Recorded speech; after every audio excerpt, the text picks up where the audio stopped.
Welcome, everyone, to the Predictably Treacherous podcast. Today's episode, we're looking at the films of Empire International Pictures. So, Empire International Pictures was an American small scale theatrical distribution company that was formed in 1983 by Charles Band, largely as a response to Band's dissatisfaction with how his films were being distributed by motion picture companies while he was making films under the banner of Charles Band International Productions. So the company produced and distributed a number of low-budget horror and fantasy feature films, including Trancers, The Dungeonmaster, Reanimator, From Beyond, Dolls, Terror Vision, Prison, Troll, Ghoulies, and many, many more. The early years of Empire International Pictures. So this is 1983 to 1984. This is straight from Wikipedia. Sensing the emerging theatrical market for independently produced horror and science fiction films, producer Charles Band opted to create a mini studio that rivaled the studio system of the major Hollywood companies. The first mention of the name Empire Pictures came in May 1983 at Cannes, when Band sought funding for Parasite 2, the proposed sequel to his successful Parasite film from the previous year. The initial Empire Pictures productions included Swordkill, aka Ghost Warrior, and The Dungeonmaster, which both received limited theatrical releases in 1984. Okay, so the years 1985 and 1986, the so-called box office success years, again from Wikipedia. Empire's first box office success came in early 1985 with the release of Ghoulies. Released in several major markets, the film had grossed close to $3.5 million by February 1985. And upon release in New York City, the film grossed over $1 million in that city alone in its first weekend. This theatrical success paved the way for the company to showcase future cult hits Trancers and Reanimator in theaters. Now flush with cash, Band ended up purchasing, I'm going to butcher the name. It's a castle in an Italian town. It says Castello di Giove, and it's a 12th century castle located in a town called Giove, Italy. Sorry, I probably got that wrong. The intention was to use the castle as a European base of operations and a filming location. And during this time, Band also purchased Dino De Laurentiis Cinematografia, the studio founded by Dino De Laurentiis in 1946, and he purchased that for an alleged $20 million. 1986 saw the company's biggest output in terms of theatrical releases with the Eliminators, From Beyond, Terror Vision, and Troll. The latter proved to be Empire's biggest success that year, grossing nearly $5.5 million when released in nearly 1,000 theaters. Okay, 1987 to 1989, the bankruptcy period. With a studio secured in Italy in 1987 saw the company significantly increase the amount of production, Empire showed up at the American film market in February 1987, touting 36 new releases to offer companies. Titles produced during this time included Dolls, Ghoulies 2, Prison, and Robot Jox. Empire also narrowed its focus on theatrical product after entering into a distribution agreement with Vestron Video. Empire Pictures began to collapse in mid-1988 due to financial problems and long-term debt obligations to Credit Lyoness. Once it became clear that Empire could not last, the company was seized by the bank and taken over by Epic Entertainment, later Epic Productions, in May 1988. This led to in-production titles such as Stuart Gordon's Robot Jox, Peter Manoogian's Arena, and David Schmoller's Catacombs to be delayed in release by several years. The following fall of the same year, Band formed another company, Full Moon Entertainment, which also specializes in horror, fantasy genre films. The studio's rise and subsequent fall are covered in the book Empire of the Bees, The Mad Movie World of Charles Band, written by Dave J., Torsten Dewey, and Nathan Shumate. The story is also the subject of the upcoming documentary, Celluloid Wizards in the Video Wasteland by Daniel Griffith. As of 2017, MGM via Polygram Entertainment is the current owner of the majority of the Empire Pictures library. Here's a little bit of background of Charles Band from his website, which is charlesband.com. So with over 50 years, I'm just quoting straight from the website, with over 50 years in the business and over 300 feature films under his belt, producer, director, and founder and CEO of Full Moon Features, Charles Band shows no signs of slowing down. In 1975, Band produced his first picture, the cult classic horror movie Mansion of the Doomed. Within a few years, he was fast becoming a rising star in Hollywood, producing and directing now iconic films starring such revered names as John Carradine, Jose Ferrer, Sue Lyon, Christopher Lee, and Roddy McDowall. In 1978, Band formed Meta Home Entertainment, the first independent home video distribution company in North America. Meta was among the first companies to distribute films to the home video market on the Betamax format and found success with a wide variety of titles ranging from horror movies such as John Carpenter's Halloween to family entertainment like the animated Peanuts specials and many, many more. Band went on to form Wizard Video in 1981. The company was a pioneer in the home video market and was the original video distributor for classic horror movies like The Texas Chainsaw Massacre, I Spit on Your Grave, and Lucio Fulci's Zombie, to obscure European films from auteurs like Jess Franco and Gene Rollin.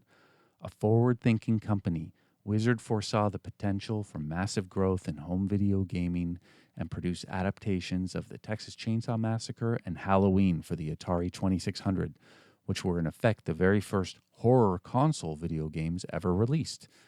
Band continued to produce and direct his own films during this era, including the 3D horror movie Parasite, which featured actress Demi Moore in her first starring role. The webpage continues. In 1983, Band founded Empire Pictures Entertainment. Based in Los Angeles, the film production company was highly prosperous throughout the 80s and produced as many as 12 theatrical features a year.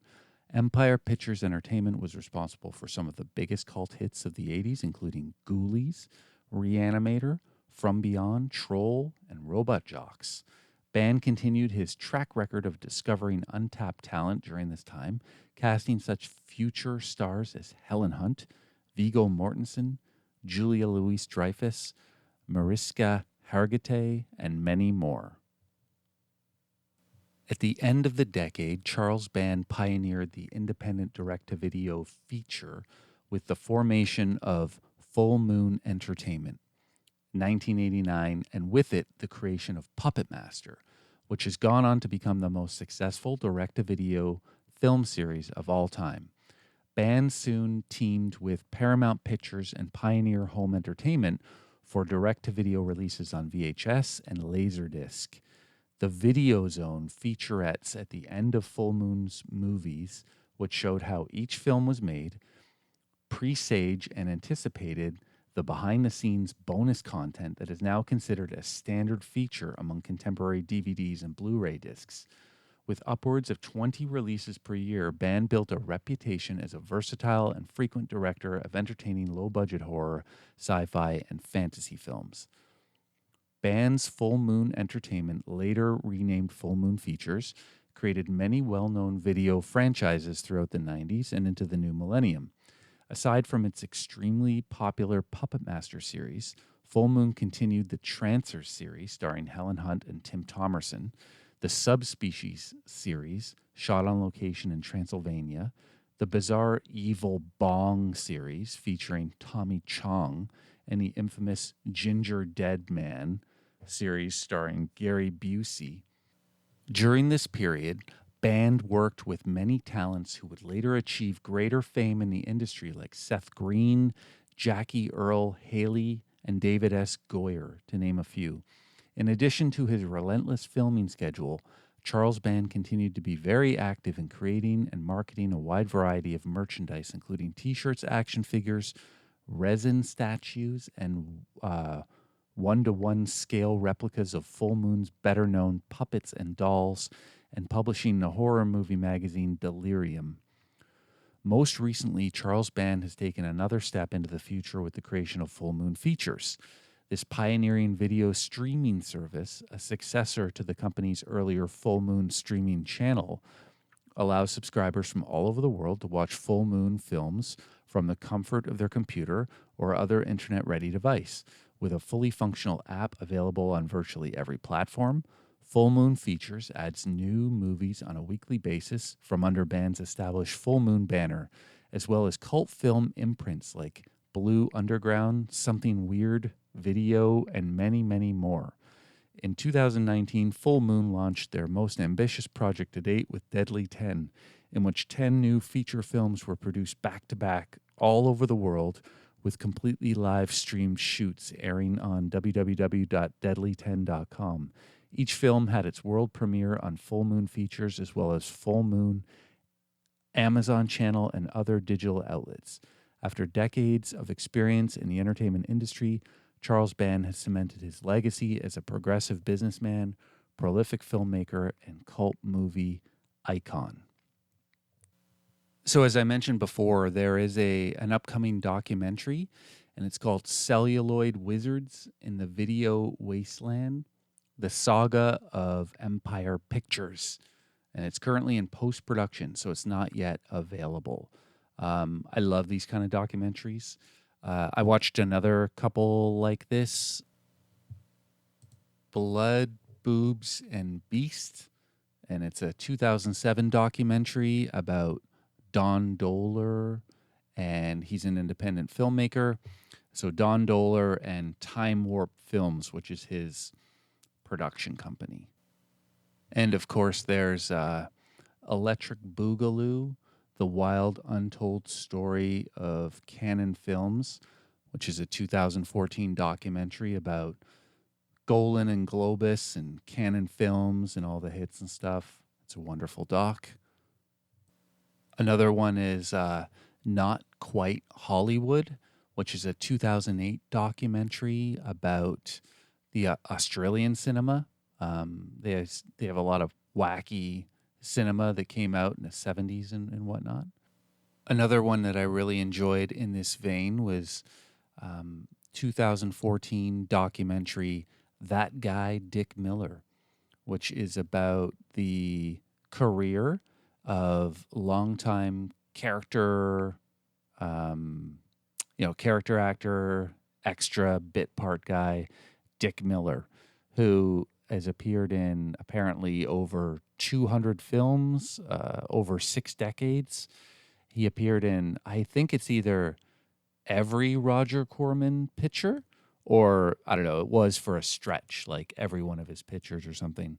Like 40 plus Roger Corman pictures. So I'm going to make this, 5 or 6 part series of episodes, similar to what I've done in the past with the Mill Creek Sci-Fi Collection, which I've broken into 5 parts, and I'm on part 3 of that now, or part 4 or something like that. Twilight Zone, I've been watching a season at a time and doing an episode on it, as well as the Canon films. I think I'm on part 3 of that now. I'm going to do like 6 or 7 parts for that as well. So likewise for this, we're going to do Empire International Pictures. I think I have about 30 of the titles, so we'll probably do about 4 or 5 episodes to get through all the titles. Okay, so bear with me here. I'm going to read off all the titles that I have, and we'll probably cover about 6 or 7 in this episode, but here they all are. The Alchemist, 1983. The Dungeonmaster, 1984. Ghost Warrior, 1984. Trancers, 1984. Ghoulies, 1985. Reanimator, 1985. Savage Island, 1985. Underworld, 1985. Zone Troopers, 1985. Breeders, 1986. Crawl Space, 1986. Eliminators, 1986. Rawhead Rex, 1986. Robot Holocaust, 1986. Troll, 1986. Terror Vision, 1986. Vicious Lips, 1986. The Caller, 1987. Enemy Territory, 1987. Ghoulies 2, 1987. Prison, 1987. Assault of the Killer Bimbos, 1988. Buy and Sell, 1988. Catacombs, 1988. Cellar Dweller, 1988. Sorority Babes in the Slimeball Bowl-orama, 1988. Arena, 1989. Deadly Weapon, 1989. So that is 28 films. So I think it makes sense to do 7 episodes, 7 movies per episode. And so part 1, we're going to look at The Alchemist, The Dungeonmaster, Ghost Warrior, Trancers, Ghoulies, Savage Island, and Zone Troopers. Let's get to it. This animal act, you will forever remain an animal. Forced to kill to live. This is my curse. For eternity.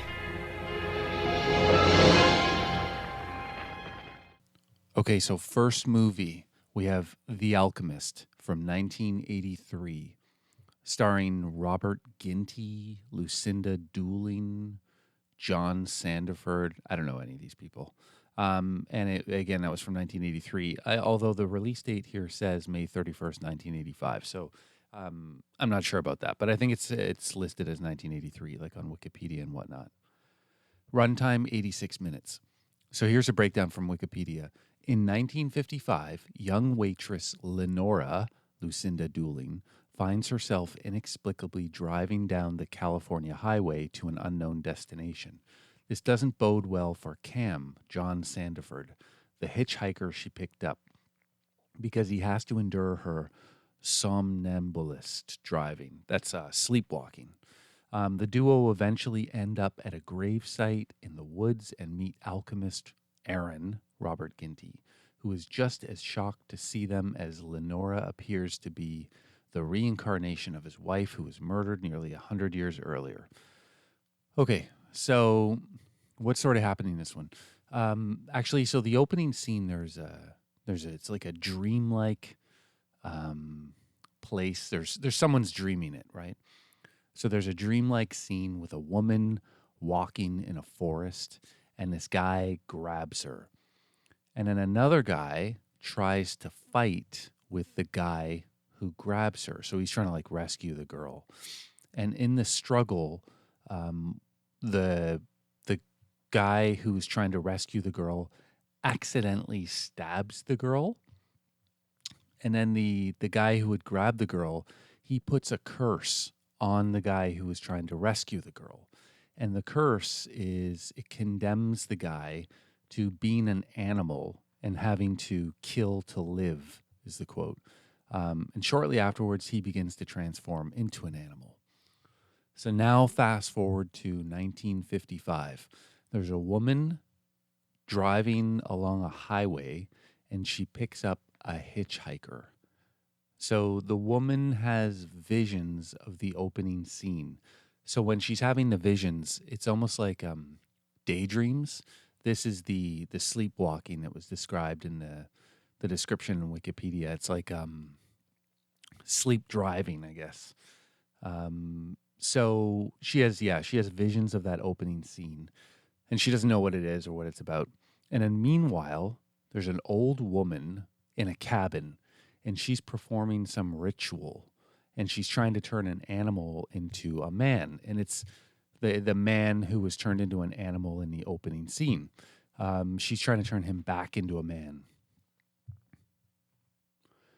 Now, the woman who was driving the car is compelled to drive to a cemetery where she meets the man from the vision. So the man who was just transformed back into a man from an animal. So they all go back to the cabin with the old woman, And then the old woman and the man who was just turned into a man from an animal, they fill in the woman and the hitchhiker on all the details.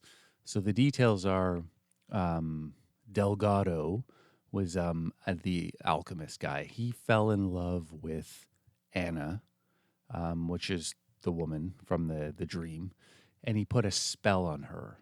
And then Aaron, that's the rescuer, he tried to save Anna, and that's when he accidentally killed her. And then the Delgado guy, he transformed Aaron into an animal, so he'd have to spend eternity hunting to live.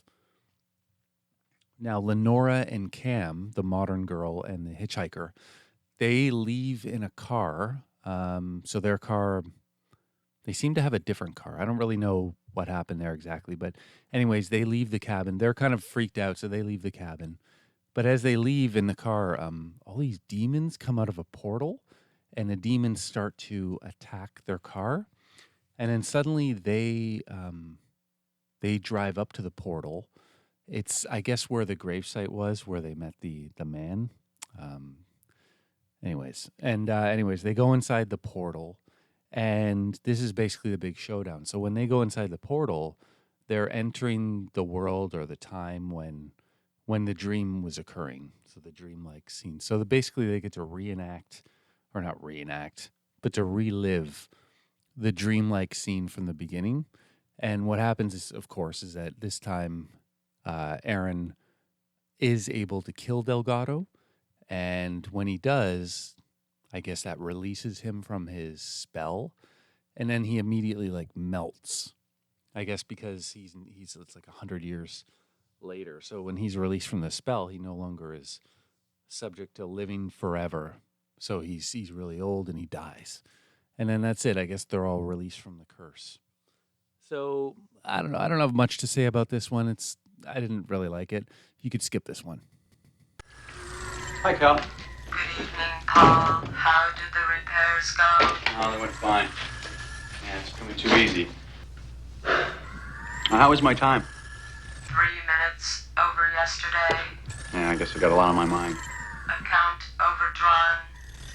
Yeah, I know. I'll take care of it in the morning. So next one up, The Dungeonmaster, 1984. Directed by, okay, wait for it, there are 7 directors. Dave Allen, Charles Band, John Carl Buechler, Stephen Ford, Peter Manoogian, Ted Nicolau, Rosemary Turco. Okay, that sounds really weird, but there are 7 directors. We'll get to why there are 7 directors. It's going to make sense. Actors, so Jeffrey Byron, Richard Mole is Bull Shannon from Night Court, and Leslie Wing. Release date, August 24th, 1984, 73 minutes. So here's what we get from Wikipedia on this one. So The Dungeonmaster, originally it was titled Rage War, is a 1984 American anthology fantasy film produced by Charles Band and is split up into 7 distinct story segments, each written and directed by a different person. The film's theme was influenced by the popularity of Disney's 1982 film Tron and the role-playing game Dungeons and Dragons. And this is interesting. So principal photography began in 1983, but the film was not completed until 1984. That's not what was interesting. This is what was interesting. The film features an appearance by the heavy metal band Wasp, so it's W-A-S-P. The film is known for the line of dialogue, "I reject your reality and I substitute my own." A sequel to the movie was shot and edited in 1988, but never completed. Yeah, I don't remember. I watched this a few weeks ago now, so I don't remember that exact line. I should go back and check that out. Of course, I remember the scene with the band. It's pretty cool. Here's what Wikipedia had to say about the plot. Paul Bradford is a skilled computer programmer who lives with his girlfriend, Gwen, and Excalibrate, a quasi-sentient personal computer that Paul programmed and which he interacts with via a neural interface. Gwen is jealous of Paul's unusually close relationship with Excalibrate, to whom Paul has given a female voice, and fears that their relationship will be destroyed by Paul's reliance on Excalibrate for his various day-to-day activities. One night, Paul and Gwen are both transported to a hellish realm presided over by Mestima, that's Richard Mole, an ancient demonic sorcerer who has spent millennia seeking a worthy opponent with whom to do battle. Having long defeated his enemies with magic, Mestima has become intrigued with technology and wishes to pit his skills against Paul's, with the winner claiming Gwen. Arming Paul with a portable version of Excalibrate, which takes the form of a computerized wristband, Mestima begins transporting Paul into a variety of scenarios in which he must defeat various opponents. Most of the challenges involve Paul using his Excalibrate wristband to shoot people, monsters, and objects with laser beams. After Paul completes Mestima's various challenges, the two engage in a final battle, which takes the form of a fist fight, in which Paul kills Mestima by throwing him into a pit of lava. After Mestima dies, Paul and Gwen are transported back to their house, where Gwen expresses her acceptance of Excalibrate and suggests that she and Paul get married. Yeah, so this one, it's pretty cool. You can watch this one once. It's a fun film. It doesn't do a lot for me, but if you like this sort of fantasy stuff, like this specifically, like the plot summary said there, it's kind of based on like Dungeons and Dragons, and there's a sorcerer guy, and it's kind of fun for that. And I've definitely not seen another movie like this. And it's an anthology, so there's 7 different scenarios basically that the main character goes into, and he has to rescue his girl in each of the scenarios. So it's kind of fun, and it zips along pretty quickly. Like, the movie's not very long. It's kind of wild, and it's early 80s, right? So he's got the computer with the female voice, and it's sort of like foreshadowing what would come in the future, like with, Siri and whatever the other ones are called. What's Siri's the Apple one? What's the other ones? Oh, Alexa, Amazon Alexa, and then Cortana, of course. I'm a Microsoft guy, so, well, I don't want to say I'm a Microsoft guy. I use Microsoft, so I'm used to Cortana. But actually, the Google one, though, I'm used to Google as well, because, you get Google Home. Okay, Google, that sort of stuff. They always use a female voice. Anyway, same idea. He always talks to his computer in this movie. It's sort of interesting when you think about it. Like, it really predicted what would happen in the future. Yeah, he does. It says that he basically has a wristband, and he uses it as a laser beam. That's like every one of them. He just fires lasers out of his wristband. But it's not bad. Anyways, it's a fun little film. Totally worth to watch once, especially if you like any kind of sci-fi or fantasy. You'd be fine watching this once. I will say the character of Maestro, whatever his name is, who's played by Bull Shannon there. He was really good. What a really cool looking character. He has these, because he's such a tall freak, right? And he has these giant hands. His hands are huge, and he has long fingernails, so they look even bigger. So his character was really well done. Like, he looked really good. There's a pretty good little article about the film. It's actually about a few different Empire Picture films. The article's called, the article is from the website bloody-disgusting.com, and it's a review, and it's called Blu-ray Review, The Dungeonmaster and Eliminators, a look at the glory days of Empire Pictures, and it's by a guy named Chris Koffel from February 11th, 2016. So it's a it's a good article. So have a read at that. It's really short too, so no big deal. So this one, yeah, it's good. It's a fun little film. Like I say, short runtime, 70-ish minutes. If you like fantasy sort of stuff at all, you should definitely watch this, because it's short enough. And it's from the 80s, and everything from the 80s is pretty decent, especially like this. Yeah, go for it. But, you can watch this one once. Do you know what this is about? Frozen Shogun?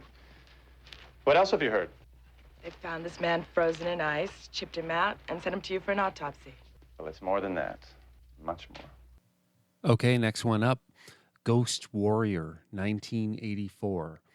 This one was directed by J. Larry Carroll and stars Hiroshi Fujioka and Janet Julian. Released March 1st, 1986 in the U.S. and runtime 81 minutes. Here's what the summary says on themoviedatabase.org. When skiers in Japan come across the frozen body of centuries-old samurai warrior Yoshimita, scientists secretly whisk the corpse to a high-tech laboratory in California, where they bring him back to life. But when Yoshimita escapes into the mean streets of 1980s Los Angeles, his ancient and strict code of honor gets him both into and out of trouble. J. Larry Carroll directs this low-budget action fantasy. Yeah, so the opening scene on this one, we see a Japanese warrior. He's on horseback, and it's in 1550 or there about that time. And he's trying to rescue a woman who is his wife from a group of like thugs on horseback, like an army or something like that. She's obviously been captured. He's trying to rescue her back, I guess, from bandits. That's what it is. So in the attempt at the rescue, he is shot with an arrow, and then he falls off this precipice, and he smashes through the layer of ice on top of this lake. So it's like a frozen lake. But now, so he's in the water and he freezes, right? And then, so fast forward to the 1980s, so I guess 330 years later, and two Japanese cross-country skiers discover the frozen samurai in like this cave or something somehow. And so his body is inexplicably shipped to a hospital in LA, where some surgeons and scientists attempt to revive him, and they're successful.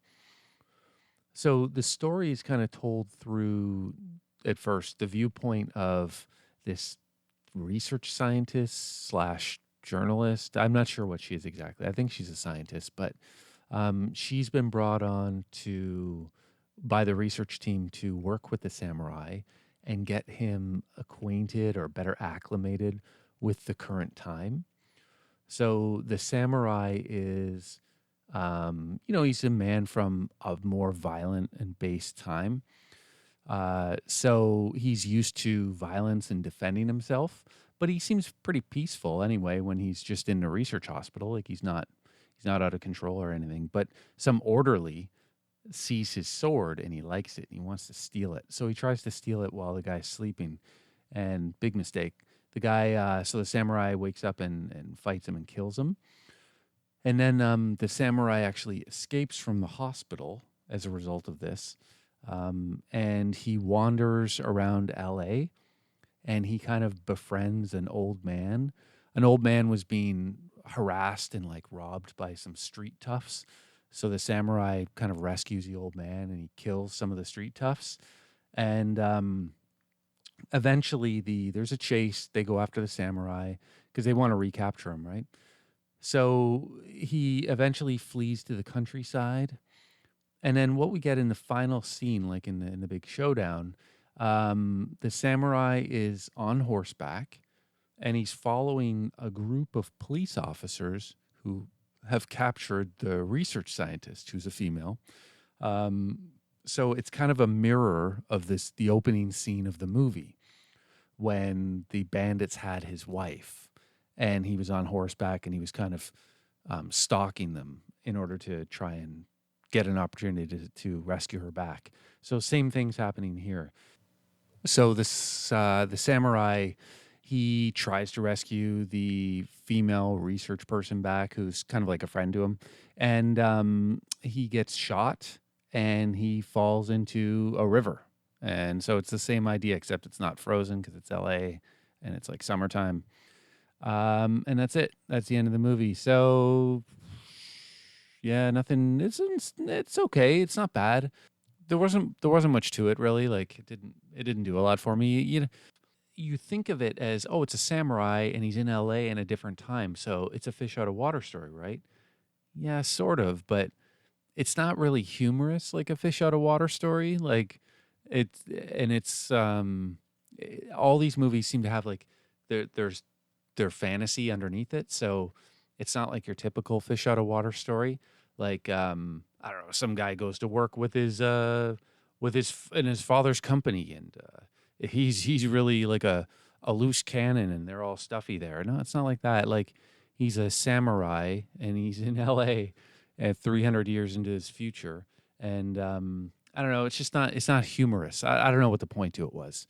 It was okay, but you could watch it once or even skip it. It would be fine. I'm not sure what sort of profound thing they were trying to say as well, but having the same scene play out at the beginning of the movie and at the end, I guess it ties it together, but it doesn't. It doesn't seem to signal anything else. If you remember as well, they did kind of the same thing in The Alchemist. They had the scene at the beginning, and then stuff happens throughout the movie, and then they basically just replayed that scene at the end. So a little technique there. But I'm not sure what that's supposed to mean, or if I'm supposed to take something away from that. Is that who I think it is? Toshiro Mifune. I told you this place was hot. Anyways, yeah, so it's a rating. Like I said, you could watch it once. You could even skip it. It wouldn't be a big deal. Okay, next up, a wonderful film, Trancers, 1984. Directed by Charles Band, starring Tim Thomerson, Helen Hunt, and Michael Stefani. Released May 22nd, 1985 in the U.S. and runtime, a nice trim 76 minutes. Last January, I finally singed Martin Whistler out in one of the rim planets. Since then, I've been hunting down the last of his murdering cult. We call them Trancers, slaves to Whistler's psychic power. Not really alive, and not dead enough. It's July now, and I'm tired. Real tired. So here's a summary from Wikipedia. Jack Death is a police trooper in the 23rd century who has been hunting down Martin Whistler, a criminal mastermind who uses psychic powers to turn people into mindless trancers and carry out his orders. Death can identify a tranced individual by scanning them with a special bracelet.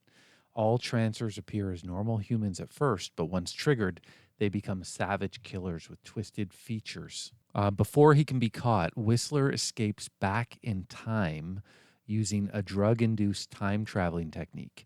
Whistler's consciousness travels down his ancestral bloodline, arrives in 1985, and takes over the body of a Los Angeles police detective named Wasteland. Once Death discovers what Whistler has done, he destroys Whistler's body in the future, effectively leaving him trapped in the past with no vessel to return to, and chases after him through time the same way.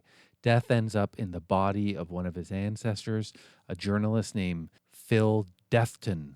With the help of Phil's girlfriend, a punk rock girl named Lena, Death goes after Whistler, who has begun to trance other victims. Whistler plots to eliminate the future governing council members of Angel City, that's the future name of Los Angeles, who are being systematically wiped out of existence by Whistler's murder spree of their ancestors. Death arrives too late to prevent most of the murders and can only safeguard Hap Ashby, a washed-up former pro baseball player who is the ancestor of the last surviving council member, Chairman Ash. Death is given some high-tech equipment, which is sent to him in the past, his sidearm, which contains 2 hidden vials of time drugs to send him and Whistler back to the future, and a long second wristwatch, which temporarily slows time, stretching 1 second to 10 seconds. The watch has only enough power for one use, inexplicably, but he later receives another watch. During the end fight with Whistler, one of the drug vials in Jack's gun breaks, leaving only 1 vial to get home. Jack is forced to make a choice: kill the innocent Weisling, who is possessed by the evil Whistler, or use the vial to send Whistler back to 2247, which would strand Jack in the present. Jack chooses to inject Wasteland with the vial, saving the lieutenant's life but condemning Whistler to an eternity without a body to return to. Jack decides to remain with Lena in 1985, although observing him from the shadows is McNulty, his boss from the future, who has traveled down his own ancestral line, ending up in the body of a young girl. So here's a little bit Wikipedia about the critical response. So on Rotten Tomatoes, the film has an approval rating of 83%, based on reviews from 6 critics. And Variety described it as having a similar premise to The Terminator, but falling short of that film. Kevin Thomas of the Los Angeles Times instead called it a textbook example of efficient, effective exploitation filmmaking. And Neil Gaiman reviewed Trancers for his Imagine magazine and stated that funny comic book and fun, I enjoyed it immensely. I was with Van Zandt when it happened. The man simply vaporized, as did his poor children and grandchildren. How do you know Whistler's location? We monitored a line disruption in Los Angeles, December 1985. Van Zandt, Ash, and I all had ancestors in the city then. As did Whistler, and yourself, of course. Me? Yes. Philip Deathland, a journalist. You'll be transferred to his body, allowing you to search for Whistler. There were millions of people in L.A. We've traced Whistler's ancestral line. He's using the body of a man named Wasteland. There is a minor complication. Weisling is a police detective. You call that minor? Yeah, so I love this film. I thought it was really good. It had a really noir kind of feel to it. So at the beginning, the opening scene, Jack Death in the future goes to like a diner, and it's got a very like 80s feel to it, except that his car is like a flying car or something like that. So it seems like it's from the future. But once he gets in the diner, it's like, you know, you get coffee, everybody's smoking cigarette. Well, it's just him and one other guy. They're like, he's a dirty trucker looking guy. And, you know, they're cooking bacon and eggs and stuff. And everybody's, well, they're smoking. And it just feels like a normal diner from the 80s, but it's the future. So it had a good noir feel. Also, when he went back to 1984, it definitely had noir feel, like a neon noir feel, because he's in the city running around with Helen Hunt at night. So they're riding like mopeds because it's in, or what do you call it, Vespa? They're like Vespas, and they're riding around in LA. It's kind of cool. All right. So Tim Thomerson, he was awesome. He was really good. He played the role really well because he's kind of like he's gruff, and he looks like he's kind of like a tough detective kind of guy. So he played that really well. Helen Hunt, she looks super young in this. She must be in her early 20s. She looks really good. And she sounds young too. Anyways, she has kind of like her parts like secondary, but she was good. She had a real appeal. Like she's kind of jumps off the screen. She's a bit electric in it. And then this Michael Stefani. I think I read that he was like a soap opera actor, and I think this might be his only movie, but he was really good. I thought he played the villain really well. He didn't have to say much. I think he only spoke a couple lines in the movie, but he made a lot of like villain kind of faces, I guess because he's a soap opera guy, so he knows how to make dramatic faces. But I thought he was a really good character. And I really like the premise of this film, like I guess you could say like the mechanics of it, not the premise. The premise is fun, but I mean like I like the mechanics of it where the idea is like you're going back in time to kill the ancestors so that the people aren't alive in the future. And the review's right. That is a very Terminator. They stole that kind of idea from Terminator, which is fine, but they put their own spin on it. It's not completely ripped off from Terminator. I mean, he's trying to kill the ancestors of council people. And this one's different in that in Terminator, when they sent the guy back in time to help, it's the actual physical guy who went back in time. In this movie, when they go back in time, it's just their personalities. It's like I don't know. It's like they believe in this mind body split. So it's like their mind that goes back, and it occupies the physical body of their or someone in their ancestral line. So that's a cool idea. I mean, whatever. Anyways, it's good because the actor in the future, in one case, his cop buddy, Thomerson's cop buddy is like his boss. It was a different actor in the past because when he went back into the past, he occupied the body of a little girl. So they were completely different actors. Whereas Tim Thomerson, he was the actor for the future. And when he went to the past, it was him as well. They just made him look a bit different, which is really kind of a cool effect. So yeah, all around, it's a good movie. I mean, it's a B movie. It feels kind of like a B movie. There's a bit like the lighting's not great, and some of the shots look kind of cheap, and the audio is pretty bad throughout. But it has a great feel. It's well done. Totally worth a watch, and it's a trim 76 minutes. Like, definitely worth watching. Up next, something not worth watching. The child had been saved, so it seemed, and I vowed that he would never know the evil from whence he was spawned. And when his father finally died a horrible death, I felt sure that the curse had passed forever. I still can't believe you inherited this place. I know. Me either. I suppose we'll just have to get used to the good life. Ghoulies from 1984. Director Luca Bercovici. Actor Peter Lapis. Lisa Pelican. Yeah, a bunch of other people. Mariska Hargitay. She's from the CSI. She's kind of milfy now. Anyway, she was like 18 or 19 in this, so it's like her first role. She's super young. Yeah, she is the daughter of Jane Mansfield, so that's something. And her father was a bodybuilder named Mickey Hargitay. So that's really weird and interesting. So what else we got in this? Yeah, there's nobody else of note. I mean, there's Jack Nance is in it. He's like a character actor. He's been in a few movies. I can't think of what he's been in right now, but I've definitely seen him in some stuff. Oh yeah, he was his big breakout thing was he's a David Lynch guy. He was in Eraserhead. That was his big role. And I guess he has a small role in Dune. He was in Blue Velvet, Twin Peaks, Wild at Heart, Lost Highway. Oh yeah, it's all Lynch. I guess he's probably done some other stuff too. Oh yeah, he's done a lot of other things too. I haven't seen much of this stuff. What else? The Hot Spot. I haven't watched that yet, but I have it. City Heat, 1984. I have that. It looks terrible. I haven't watched it yet. Oh, he did a movie called Hammett. I guess it's about Dashiell Hammett.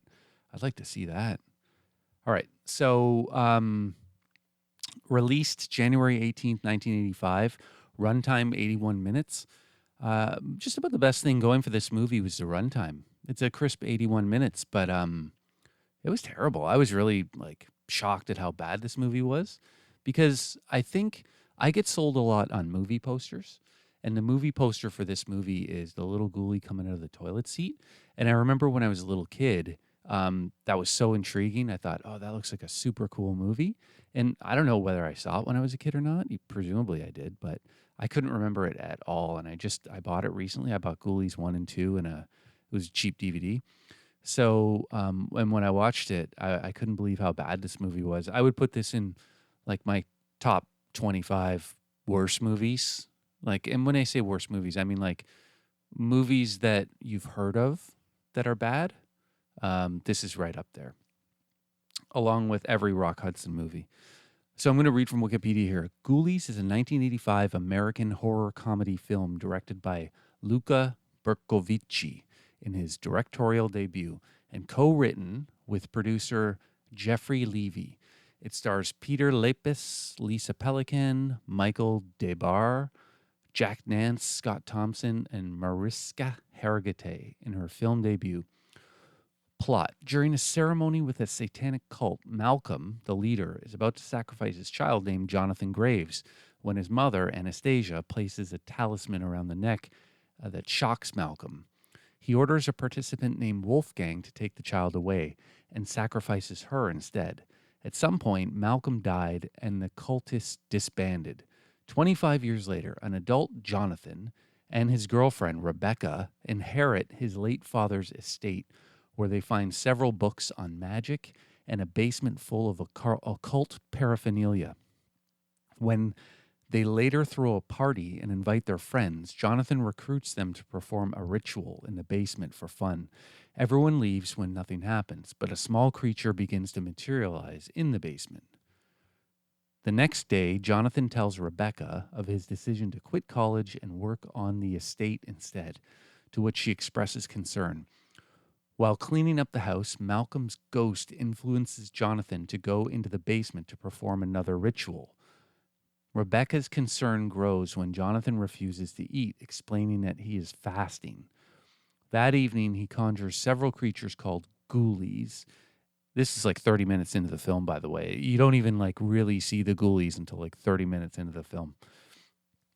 And proclaims himself as their master, demanding them to hide their existence from everyone but him. One day, Rebecca comes home to find Jonathan performing a ritual, much to her shock. He explains that he is trying to learn about the parents he never knew and promises to stop his behavior. While they both lay in bed, a ghoulie secretly draws an occult diagram under their bed, which prompts Jonathan to chant in another language, and a furious Rebecca leaves him. Jonathan summons two dwarves named Grizzle and Greedy Gut to his service, who promise to give him everything he desires. As a side note, I actually like the two dwarves. They were pretty cool. They explain that he must perform a dangerous ritual with 7 other people to obtain the knowledge and power he seeks. Later, Rebecca returns and asks Jonathan to leave with her, but he refuses. Then he reveals his glowing eyes to her, and she runs away. But the dwarves bewitch her to return to Jonathan. He invites his friends and bewitches them to participate in the ritual. As Jonathan chants, Malcolm is resurrected from the grave. After the ceremony, Jonathan's friends remain oblivious and are invited to stay the night. Malcolm proclaims himself the real master to the ghoulies and dwarves and commands them to kill the group. Meanwhile, Jonathan apologizes to Rebecca and breaks the spell by placing a talisman around her neck, but she falls into a deep sleep. She eventually wakes up to see Jonathan in a trance and runs away. After she removes the talisman around her neck, the ghoulies attack her and she falls down a flight of stairs. Jonathan brings her to the basement to resurrect her, where he finds the dead bodies of his friends underneath sheets.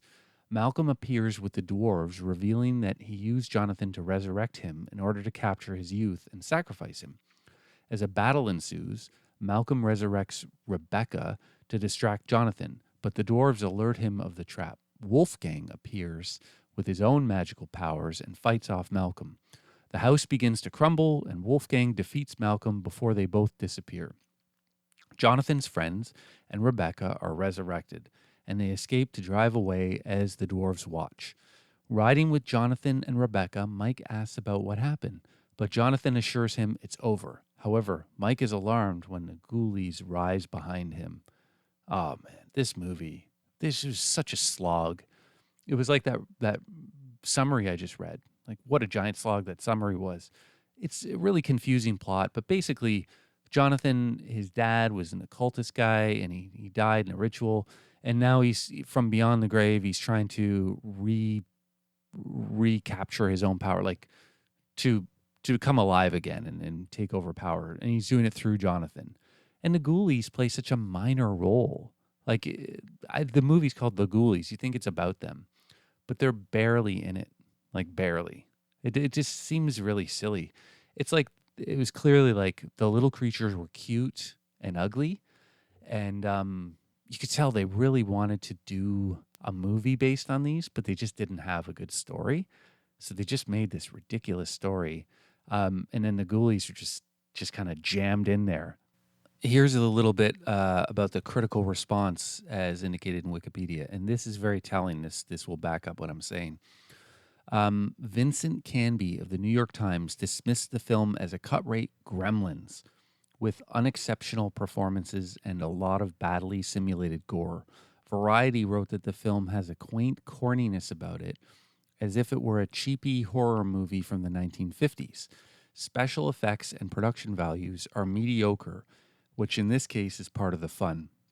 Michael Wilmington of the Los Angeles Times wrote, cinematographer Mark Alberg contributes eerily lit camera work that occasionally achieves surprising atmosphere and delicacy, and John Carl Buechler's creations, the Ghoulies themselves, foul reptilian little beings coated with some obscene glittering mucus-like moisture, have a certain nauseating charm.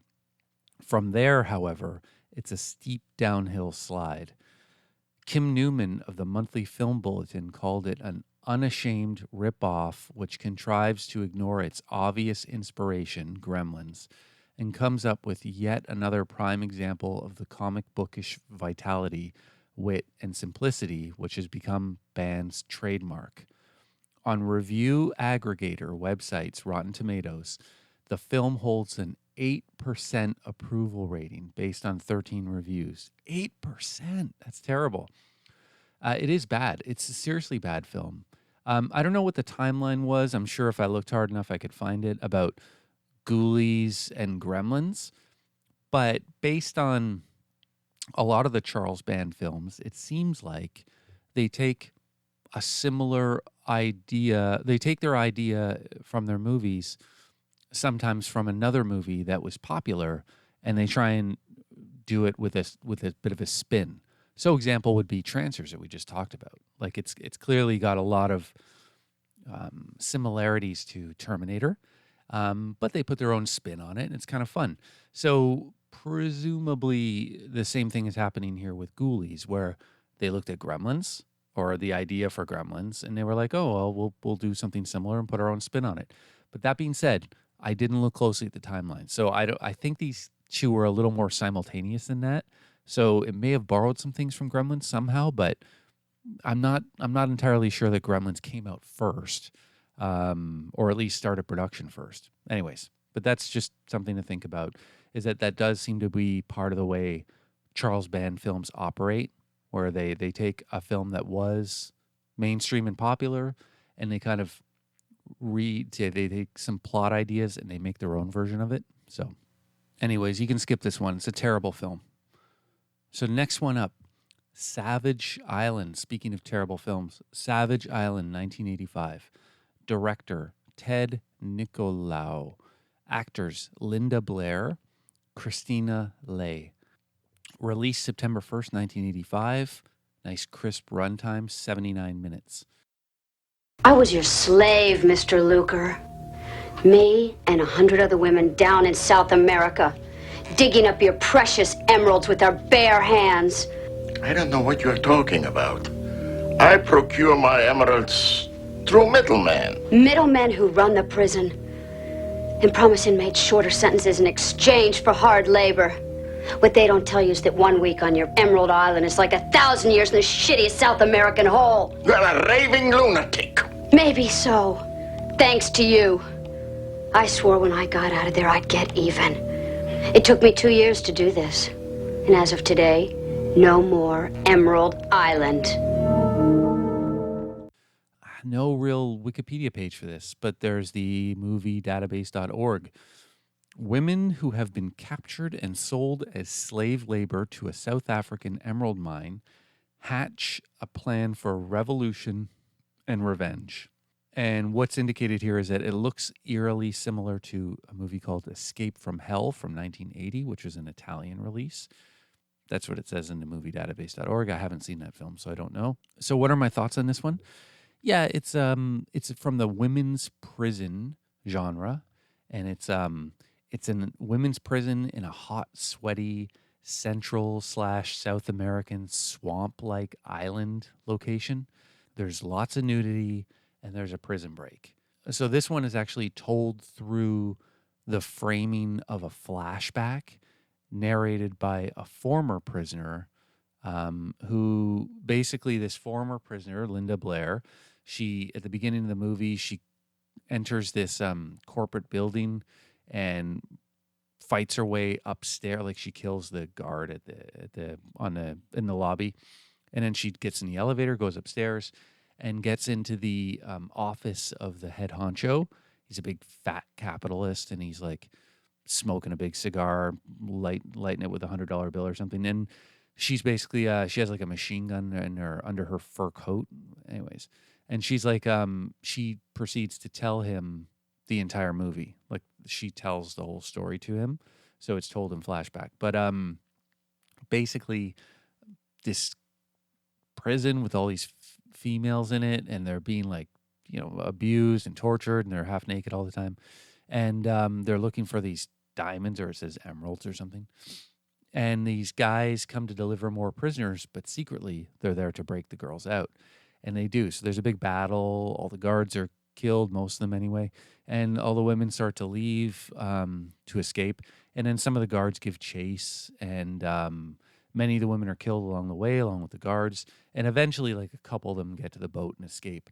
So this woman who, Linda Blair, who is telling the fat capitalist all this, eventually she kills him, or he goes for a gun or something like that, and she kills him, and that's it. The movie's over. Like, it's fine. It was clearly exploitive. It was just meant to be, look, we're going to produce a movie in the women's prison genre. So they're hot and sweaty, lots of nudity. That's it. Yeah, this one's a terrible movie. You can skip this one. Also, the audio quality's bad. The video quality is whatever. Not very good, but not horrendous. Yeah, it's not compelling. Okay, what's up next? Zone Troopers, 1985. This one was kind of interesting and wild. Like, all right, so directed by Danny Bilson. Actors, Tim Thomerson from Trancers, Timothy Van Patten, Art LaFleur. He was also from Trancers, and he's a regular in some of these films. And Biff Maynard. Released October 1st, 1985. Runtime, nice crisp 86 minutes. Youngest thing I ever saw. Compass won't settle. Probably some new crowd secret weapon. Magnetic ray, perhaps? Got a load of Buck Rogers. Could be an iron ore deposit. Where do you figure we are, Sergeant? I don't know. Somewhere behind enemy lines. Zone Troopers is a 1985 American science fiction film directed by Danny Bilson, starring Tim Thomerson. It was filmed in Italy by Empire Pictures, with Charles Band as executive producer. The original music score was composed by Richard Band, who's Charles Band's father, I believe. Plot: in Italy in World War II, 4 members, led by the grizzled sergeant, Tim Thomerson, of an American military patrol is lost behind enemy lines. They discover an alien spaceship that has crash-landed in the woods, along with its crew. The alien pilot is dead, and one of the aliens has been captured by the Nazis, hampering efforts of the aliens to return home. A larger Nazi unit with scientific and medical personnel also investigate the crash and seek to capture the aliens' technology and use that to win the war. However, the aliens side with the Americans after the Nazi actions to their crew member. Yeah, that's sort of it. I don't really feel like that's exactly the plot, but yeah, what got left out of that analysis was that, okay, so the Americans discover the alien ship, and then they go into it and they see a dead pilot, and then they're trying to get out of the ship, and they see the Nazis coming, and they actually blow it up. And the reason why, like later on, they run into the captured alien creature who's with the Nazis, and they help the alien creature to escape. And that's actually why the aliens side with the Americans and help them to escape without getting killed. It's because they assisted the one alien creature, and that alien creature convinced her colleagues there, her other alien creature colleagues, to help the Americans escape with their lives. Okay, so yeah, so the plot's a little bit different than what's in the Wikipedia. It doesn't really matter, but it's the basic idea is there.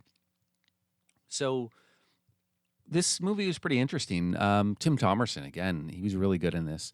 A couple things I really liked about this movie It was the aliens and Nazis genre, subgenre. That's pretty rare, or at least aliens and war. It was kind of cool. So war sci-fi, I don't know, something like that. If you have an interest in the subgenre of World War II movies, science fiction, World War II crossovers, I think you should watch this. I mean, it was fine. The movie was okay. The ship was amazing. It looked really good. Like they got inside the ship. It was wild. Like it was a totally different design, not something you'd expect. Like they were going down a long corridor and they had to go through this side panel to get to the cockpit kind of thing. And it was wild. And the alien, the first alien they encounter, the one that was captured by the Nazis, that alien was super cool looking, looked kind of like a big bug. During the night, the alien would create an egg. It was like the scaled egg around itself to sleep in it. And so really bizarre stuff like that, which was very cool because it was not something you would expect. Another part that I really liked was that at the end, when you see the rest of the aliens, they look different than the first alien. And then you realize, or you're told that the first alien, the one that was captured by the Nazis, was a female, and she looks different from all the males. The males looked just like hairy men, kind of. So that was pretty cool. So not a bad little film. You could watch this one once, that kind of thing. Or if you really like this genre, this crossover, war, sci-fi, aliens, Nazis, that kind of thing, then go for it. You'll be in hog heaven. So that's it for this episode. That's the first 7 films that I have. I'm going to make this 4 parts, so we'll do 7 films per part. So hopefully we'll get another part out soon. Probably not, but that'll be it. Thank you for listening today. Check out the show notes for this episode or any episode at ptpod.podbean.com. The show notes contain links to all my sources and products that were referenced during the episode. You can write a glowing review of my podcast on iTunes or at Google Play. There are handy links in my website at ptpod.podbean.com. And you can support me on Patreon at patreon.com/ptpod. The intro music for today's episode was Sweeter Vermouth, courtesy of Kevin MacLeod at incompetech.com. Check out the link in the show notes.